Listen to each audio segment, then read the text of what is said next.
The leader of majority in the National Assembly, Aden Duale, and Mandera Senator Billow have challenged Muslim politicians and religious leaders to speak out boldly against preachers who are radicalizing youth through religion. They were speaking on day one of the International Islamic Conference in Nairobi.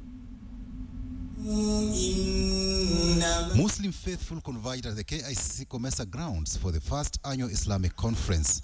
They were taken through a journey of faith whose theme was love of the Prophet. Islamic scholars from Canada, Saudi Arabia, United Arab Emirates and Britain took participants through teachings of spreading Islam awareness and fostering unity among different religious faiths and communities. Red flags have been raised about fiery clerics who are believed to be radicalizing youth and promoting religious hatred. Conveners believe the conference will give youth an opportunity to learn how to portray the correct Islamic principles of peace and religious harmony through broadening of the mind. If the Prophet was sent to mankind to be a mercy to the whole of mankind, then it really begs the question, why do some of our scholars, unfortunately, then give the perception, very negative perception about non-Muslims? Be asked to be merciful to people. At the same time, you can stand here as a preacher, and then a preacher stand up and sometimes say that, you cannot sit with these people, you must kill non-Muslims. Between this set of Islamic scholars who have been shown 2 nights ago through a video, a script done by the National Police Service, and the set of scholars we have today, the line must be drawn very clearly. As the government intensifies Operation Usalama Watch to smoke out terrorists and other criminals, Duale said security agents must rethink their strategy. To fight terror, you need the Muslim political leaders. To fight terror, you need the Muslim Ummah in this country to work together in a strategy to fight.